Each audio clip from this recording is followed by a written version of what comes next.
Stage 17 is 161 kilometres, setting out from the spa town of Digne-les-Bains and finishing at the ski resort of Loup.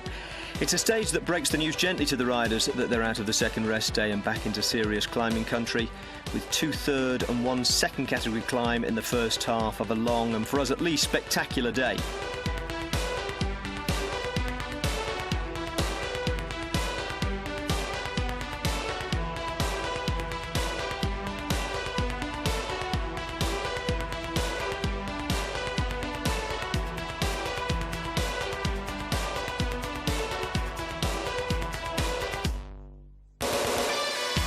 There's an intermediate sprint after 111 kilometres, and if Peter Sagan wins that, they might as well give him the green jersey today. The favourites will come to the front to take on the Col d'Alos, a difficult climb up to 2,250 metres with a fast and potentially more difficult descent. Then comes the final climb up to Loup, not as tough as the Alos, but by then the damage might already have been done. Nibali, what do you think Nibali is going to plan here, Jens? Well, the plan seems to be really clear. He wants to reduce that front group. And I mean, this is a very, very select group now in the front. There's like only the creme de la creme left in there. And you see, or just to make you see how hard this race has been, all these riders have been so salt covered with white salt on their jerseys. You see Warren Barguil being desperate for water. He pointed out to the neutral service he wants water. He's all covered in salt. So it has been a really hard day for them so far. And sure, Nibali wants to let an attack go on a descent. Well, we're watching Thibaut Pinot fly down, and this is the man we know can't descend very well, but let's keep an eye on him here as he races down behind the leader, Geschke. Well, Philly's actually losing time to Geschke. He went over the top of the climb at 57 seconds. He's now at 1:08, and as we said, it's not a shame to be not a great descender if you're a brilliant climber like this man, but it is a shame to be able to gain time going uphill and then lose it on the downhill part of the course. Geschke knows he needs more than a minute on the climb to the finish to hold Pinot off, I think.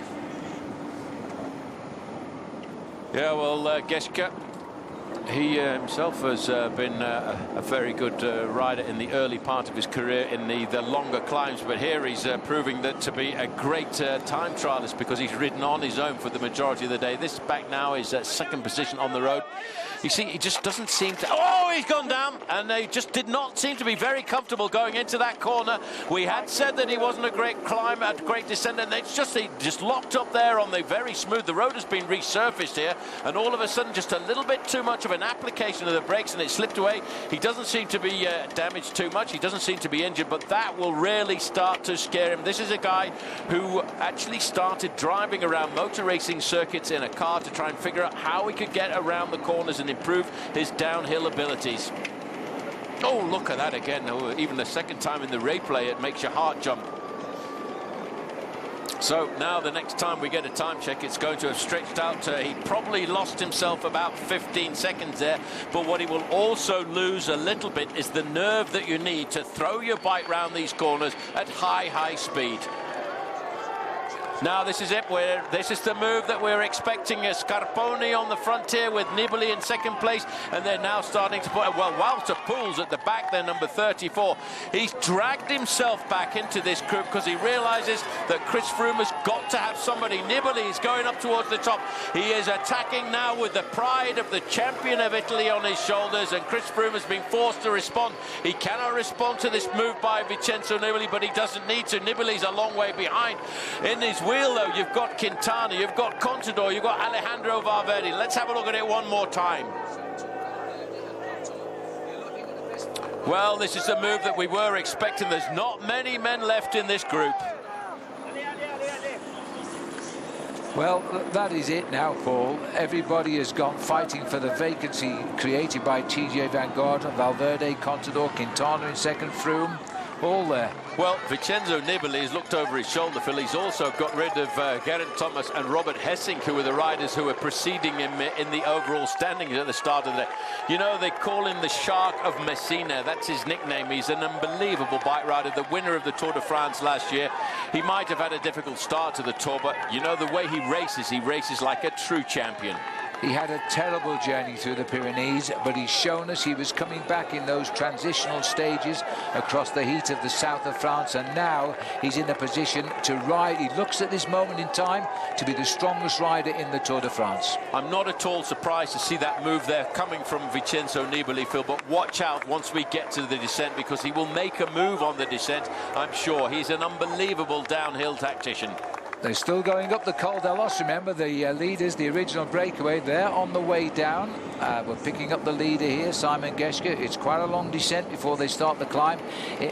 It remains technical, and I am hearing on my earphones that Quintana is attacked, and there he is. He's also having a dig now. Froome has had to get over the top of Vincenzo Nibali and chase another. We're being treated as what we saw the other day in the Pyrenees, Paul. One by one, they're attacking Froome. And we're getting up now to the rarefied air. Let's not forget, this is the highest point of the Tour de France this year, 2,200 meters in altitude, but Froome has slowly responded. And there's Richie Porte. Richie Porte was in the leading group today. He has sat up from the leading group because he needed to have another man with Team Sky on the running down towards the finish. Look, he's looking at Chris Froome, he's checking him out, he's going back to the front. This is what he was done. That's why they put him up front, bring him back, calm the situation down when all that's left are the future winners of the Tour de France, and it's worked for the moment. Phil, bear in mind, as we see the work being done here by Richie Porte, shadowed there by Nairo Quintana, Team Sky have one more card to play further up the road, because Nicolas Roche is still ahead of Chris Froome on the road.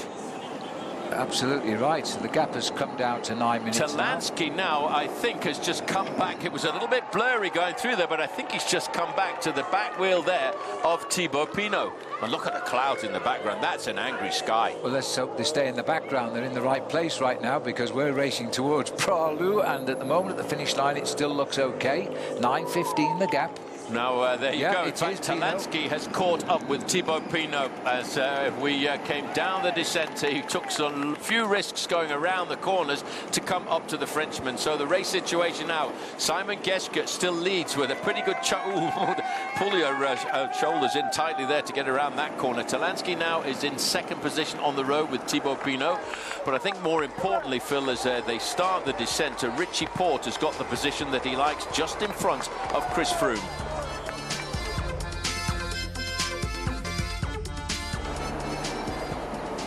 We're on the dizzy descent here, the Col d'Alos, as riders take risks. Rigoberto Urán is in our picture now as we're looking at this. A little bit of a comeback. He's also picked off. Thibaut Pinot is not enjoying the drop at all. Well, after that crash, Phil, Thibaut Pinot has lost a little bit of nerves going around these corners. He's been caught first of all by Andrew Talansky. Now he's been caught by Rigoberto Urán, and he will back off a bit. Look at the way he's backing off going around that corner. It is such a shame to be a brilliant climber, to gain time going uphill and to lose it all going downhill. But, you know, as I say, Phil, this is a guy who's got a great future in French cycling. He finished third overall in the Tour de France last year, and here he's just trying to get a little bit of pride back. But he just cannot stay on the wheel of these guys going past him in what is a very dangerous and a very technical descent. It is. It's a real curly bends as they come down this mountain. He had a very bad first week. He had crashes galore and he injured a knee. It took a little while to get it back into working order. He's back to fitness, but unfortunately he just can't hammer home on these descents. He's trying to salvage his tour with a stage win. As we go back through the riders here, they're all over the mountain now, by the way, as Nibali still leads down, but Chris Froome is so far controlling the top descender in that group. Well, just looking at the group. In fact, they're not going flat out down this descent. Although Vincenzo Nibali looks to me as if he's making a big move on the descent, there are a number of riders starting to catch back up. And look, Froome is still staying in contact, followed by Alejandro Valverde. There's been a crash here. That's why, because that's Contador, yeah. That's Contador, and Sagan is stopped as well because he's a teammate of Contador. Riders are picking their way around that fallen figure of Contador. All of a sudden, Peter Sagan was there. That was part of the tactic of having him in the breakaway this afternoon. And now the race situation is seeing Alberto Contador, and that's why you have to have teammates up alongside you in a moment like this. So I'm just looking to see, I can see Nibali, I can see Froome, I can see Alejandro Valverde, but where is Nairo Quintana? Quintana is, oh, there he is, just popped on the back. You saw there that Alejandro Valverde looked over his shoulder just to say, is my teammate here up alongside me? Quintana. So Nibali, Froome, Valverde and Quintana in the next group on the road. This is Pinot. He's not having a great descent. He's been passed by a number of riders on the way down now. Well, it's not a surprise, Phil, because I know, you know, when you've had an accident like that, you just lose a little bit of nerve. You brake earlier going into the corners. You don't quite have the same lucidity, the same agility going round corners like this. And this is a pretty scary descent, I have to tell you. It's horrible. Oh, dear me. Well, that was straight the team car there, and he's about to start the final climb of the day, but he came almost unstuck there as he's 5.8 kilometers to go. The grimace on the face now of Simon Geschke. He's got all of the difficult points of today's stage behind him. 2 third category climbs, a second and a first, and now he's lining himself up for the final 5 kilometers. And they're going to take him around about 12 minutes to get to the top. This is Pinot. Around the corner. Again, every time he goes round this corner, he's losing a little bit of time, and he just is not taking a good line going around that corner. Now, Alejandro Valverde putting pressure on the yellow jersey, and Valverde is the champion of Spain, and Froome again takes responsibility and tries to nail him back. Just look at this. Chris Froome won't let anybody slip him. He's gone after Alejandro Valverde now. Well, Valverde just trying to put a little bit of pressure onto the shoulders of Froome, but Froome, as the yellow jersey, is taking responsibility, and now into third position, Vincenzo Nibali. And Nairo Quintana, Phil, he's just sitting there. He's having the ride down this descent in the slipstream of everybody else, and what he'll be thinking about is the possibility of a move on this last climb. There's the last little corner.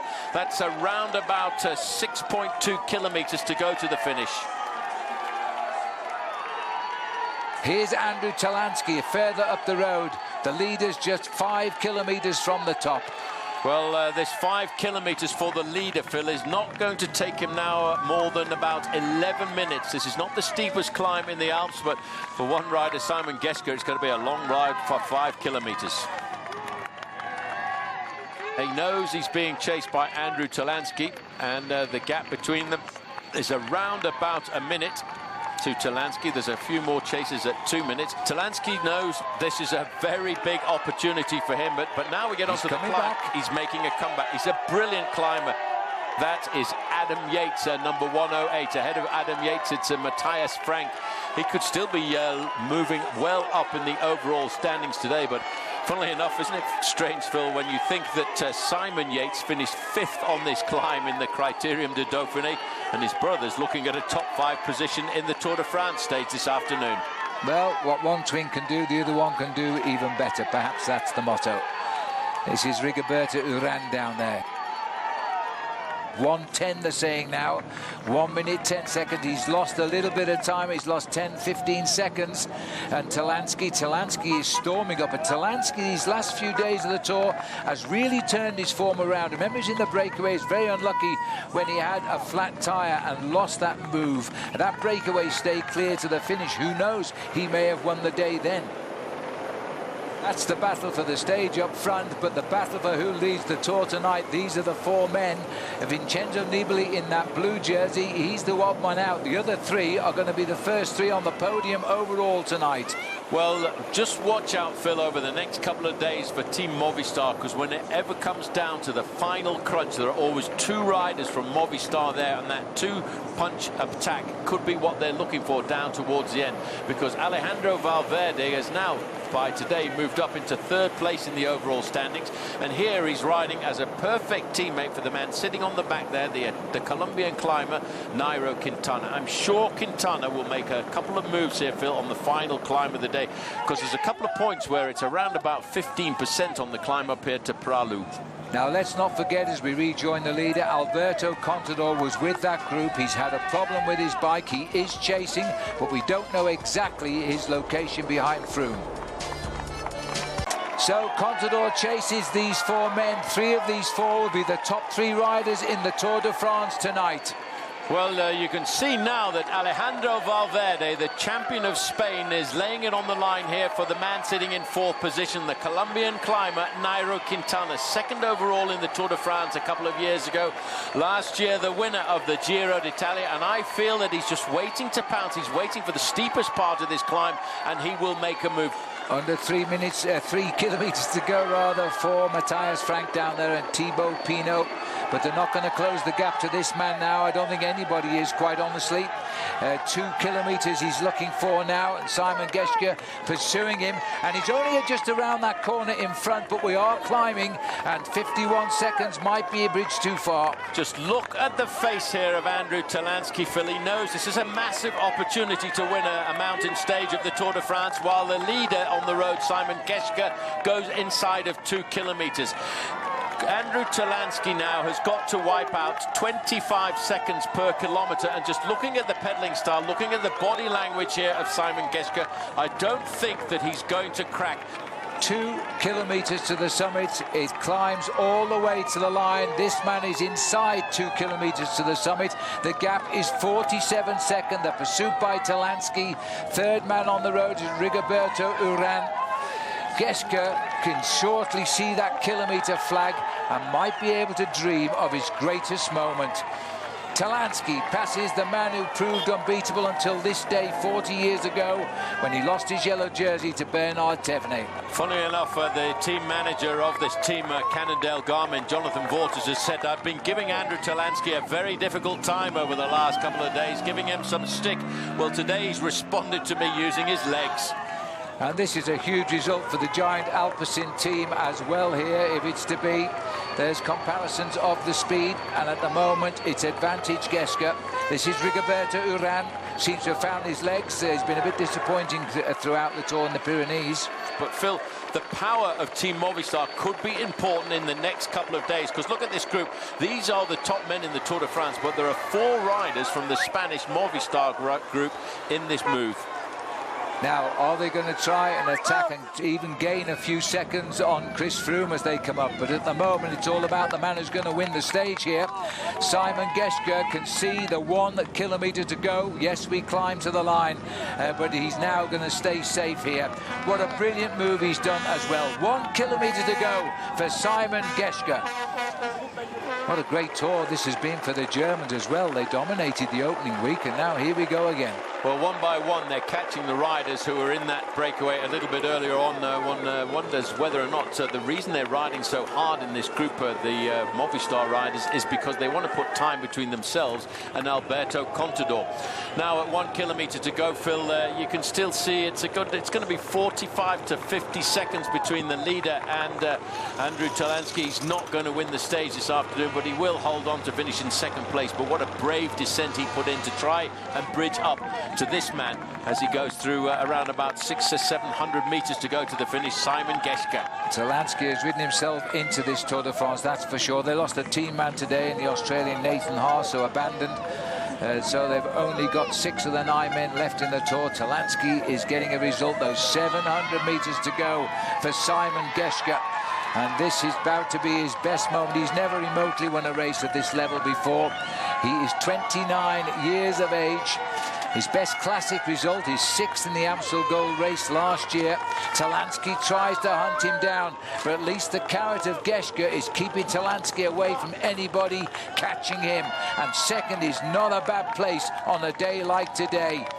500 metres to go. The crowd can cheer him home, but it's a relentless climb now. Even when he crosses the line, there's no freewheel. You're going to have to catch him. They will have to catch him, because it gets steeper and steeper coming up to the last 500 metres, and he won't really see the finishing line until he gets to around about 50 metres to go. There's a long curving left-hand bend, and it gets steeper here to around about 15 to 17% gradient, but he doesn't care anymore, because at this point, Phil, he knows in his mind he will be absolutely certain he is going to win today's stage of the Tour de France, the first day of 4 in the Alpine passes. And out of a possible 17, Germany will have won 5 stages of this year's Tour de France. What a comeback for the country in cycling. He keeps on finding a little strength to kick again. And you can see now his legs just locked up there. It really gets hard just here at 200 metres to go. I'm not sure he'll be able to throw his arms up here, because we come over the line uphill, but the crowd are banging on the boards. He looks over his shoulder, wise man, but he won't see Andrew Talansky. as Simon Gesche comes up to live now the greatest moment of his cycling career. The finish, he'll see it as he comes round that corner. There it is, and the hill still climbs. Yes, he says, this is mine now. What an attack on the Col d'Alos. Well, a wonderful result. Now somebody catch him, because this is the top of the climb. Simon Geschke wins for Germany. Now, Andrew Talansky, such bad luck in the few days ago when he punctured in a winning breakaway, and now it's all gone right for him. He's climbing up to second on the day. Yeah. And Chris Froome has just gone under 3 kilometers to go, so Andrew Talansky is making gains. This is Rigoberto Urán here, who's coming up now. He's shown a nice return to form for the Ethics team. He was expected to be their man of the mountains. That has not been the case, but today he's shown us he's not a bad climber. Another man to catch as he comes over the line. Whoa, he's going to fall off. No, they got him. Around about 2.5 kilometers to go to the finish line for the yellow jersey group. And here is the hero of France, Thibaut Pinot. Well, he's going to cross the line in 4th place. If only he had that little bit more skill going downhill, it could have been another story. He even managed to fall off, but he's still remounted and ridden home in 4th. Listen to the crowd. Oh, there's the move. And there it comes, as it was bound. A few seconds could be crucial later on. And he's gone. Can Chris Froome bury himself and pick up the cadence and wind him back in? Because it looks like he can. Look at the speed of Froome across the gap as he catches. Oh, he still looks a bit further from the helicopter. He needs a bit more than that to gain any time. You know, Chris Froome against this man that throughout the Pyrenees till the rest day gained only 1 second, and they're locked in again. Well, Nairo Quintana said it was a lot easier in 2013, Phil, to attack Chris Froome because nobody really knew who I was. But nowadays, there's a big number on my back that says, my name is Nairo. So when he does attack, they take it much more seriously. There's Daniel Tekla-Hymenot, so a good move for Eritrea, and Rafael Maika coming across the line there for Tinkoff. This is Sanchez, but he's lost his leader today. He's come up behind Contador. Contador just racing to save as many seconds as he can. 100% committed. Time is of the essence. Well, I'm getting reports, Phil, from the radio. And in fact, Richie Porte is looking after Geraint Thomas. There you can see, in fact, it looks as if it wasn't just a mechanical that Alberto Contador had. The fact that he's ripped up his shorts there, he must have crashed and had a mechanical as well afterwards. Well, Geraint Thomas at the moment has an advantage of about 2 minutes, slightly more than 2 minutes over Vincenzo Nibali. And Nibali was last year's winner of the Tour de France, and he's climbed right. Quintana's dropping off the back here. Oh, no, he's getting ready for an attack. Watch out for this. Are you sure he was dropping off to just go off the front? Look at that attack as Quintana goes again, and Chris Froome is after him. Just blew the rest of the contenders away, that's for sure. Froome trying to get back onto the wheel. And well, there's a turn up as we go through now. I think it's 2 kilometers out there. Might be 1, 2, I think. Oh, 500 metres, I missed the one. Can now, as he's going to find him lacking now, he's just made the move. And again, Chris Froome is trying to finish off what the others start. A tricky little move there by Nairo Quintana. He backed off a fraction. He gave himself 2 or 3 bike lengths to get the catapult effect. You hardly get much of a slipstream effect at speeds like this on the slopes of a climb, but just a little bit psychologically for Quintana. He opened up the gap. Chris Froome struggled to come back up to him and then decided, well, I'll take over control here and try and finish it all off. But these 2 men, Phil, as in 2013, are proving to be the strongest 2 men at the Tour. And, you know, he's still looking. He's going the long way around. Valverde, losing time, doesn't want any of it because he's now climbed up to 3rd overall in the Tour de France today. Well, take your hat off to Quintana. He might even gain a second. It took him 5 days through the Pyrenees to do that. Same time on the line. But I think, Phil, just the psychological battle between these 2 guys. They're throwing everything they can at each other.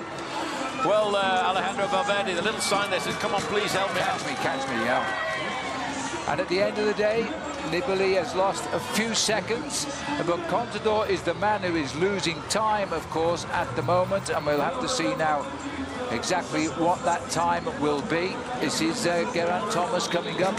He will defend, I think, Paul, his 6th place overall here. So, as he comes up to the line, stops at 8.16 behind the winner, Geraint Thomas. He's doing a brilliant ride, Geraint Thomas, in the Tour de France this year. Here is Robert Hessink. Hessink has started the day in 7th place in the overall standings, and he crosses the line behind Geraint Thomas there. So a little bit of a resorting. There is Alberto Contador. He's at 300 meters to go. Well, that's coming up there. There's Jan Barter. He was in the breakaway. Good move by Jan Barter coming forward there. Contador started the day around about just over a minute ahead of Geraint Thomas in the overall standings. Next up, Bryce Filou. There is Richie Port. Richie Port was in the breakaway early on. His job was to, first of all, wait and help Chris Froome, and then to try and pace Geraint Thomas up to the line, but we're still waiting for Alberto Contador. It's going to be very, very close. I think it was a minute and 10 seconds, the difference between the two of them at the start of the day. Here is Warren Barguil. He comes up to the line too. Here is Alberto Contador, and it's going to be very, very close now between him and Geraint Thomas, but he was slowed down by a nasty accident. And it was an accident we didn't see at the time, although rerunning the heli shots of the descent in slow motion, you can see him here entering the bend, being lost behind the trees and going down just as he re-emerges. Here's his account. Hemos intentado arreglar la bicicleta y bueno, no ha salido, la bicicleta no estaba bien, tengo que cambiar de nuevo, a dejar la bicicleta Peter Sagan y luego pues nada, he intentado adaptarme a la bicicleta lo mejor posible para la bajada. He ido ahí, una vez que he llegado a pie de puerto he vuelto a cambiar de bicicleta, he cogido nuevamente una mía y nada, minimizar la pérdida hasta última vez. Now right behind Contador at the time, and I guess lucky not to come down himself, was Peter Sagan, and it looks like a crash is the only thing that could stop him winning the green jersey now. Giant Alpecin have been struggling for success in this tour without Marcel Kittel. Simon Geschke supplied them with a brilliant opportunist win from the breakaway and made it 5 victories for Germany in this race, on course to be the top stage winning nation again this year. He had 32 seconds in the end on the closing Andrew Delansky. Delansky and Rigoberto Urán both passed Thibaut Pinot on the descent. Then it was Matthias Frank, Steven Kruijswijk, Nicholas Roach, Jonathan Castroviejo, Serge Pauwels of MTN Quebec, and Adam Yates in 10th place. Now, I mention MTN because they were the best team today. 3 riders in the top 14, with the other 2 being the Eritreans Daniel Tekle-Heimanot and Mahawi Kudus, and they closed the gap a little on the leaders Movistar. Quintana and Froome finished 7 seconds ahead of Valverde. Nibali was another 8 seconds back.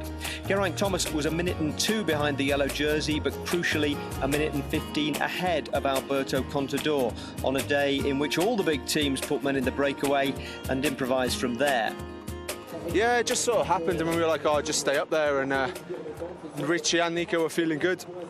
So at one stage we were thinking, oh, I'll leave them there, go for the stage, but then it's like, hang on, let's not get carried away now. We come here to win this yellow jersey. So Richie sat up, and unfortunately he got held up with the Contador crash. So it was kind of, he's kind of sat up for no reason in the end. But no, I think the team's strong. We're still communicating really well. Ian and Luke are riding really well as well. So got strength in numbers, which is really good. Nairo Quintana stopped to shake hands with Chris Froome after they crossed the line. Froome responded by doing his best not to cough on him. 5 men abandoned today, 2 of them in tears and on television. TJ Van Garderen had been having the best tour of his life until illness struck, and we still don't know what the illness was. Michał Kwiatkowski's misery was compounded by his DS, Davide Bramati, shouting at him to get back on his bike. So here's the reshaped general classification, reshaped largely by the loss of Van Garderen, which moves Alejandro Valverde up to 3rd and Geraint Thomas to 4th, since he also slides by the crash-delayed Alberto Contador. Robert Hezink and Vincenzo Nibali are 6th and 7th. Matthias Frank's work in the break moves him into 8th. Bauke Mollema and Warren Barguil stay 9th and 10th. No one, though, is any closer to Chris Froome, although that was down to his vigilance and strength in covering all the various attacks. Yeah, definitely. I mean, there's a lot going on out there today. What with TJ pulling out, with Alberto crashing on that final descent. Quite a lot happening tactically early on also in the race. We saw quite a few of the GC contenders moving around in the first 50-60 kilometers, so quite a full-on day. With each passing stage, though, the race filters down and it looks like it's you and Quintana now. Do you get the sense that he is still racing for the win, or is there a look of second place in his eyes now? Well, you know the guy so well. He is still pushing me. He is still testing me. I mean, I definitely felt in that last K he was again, just sort of pushing on just to see if I could respond, and I'm feeling all right at this stage. I'm just hoping to stay on my bike these next few days and get through the best I can.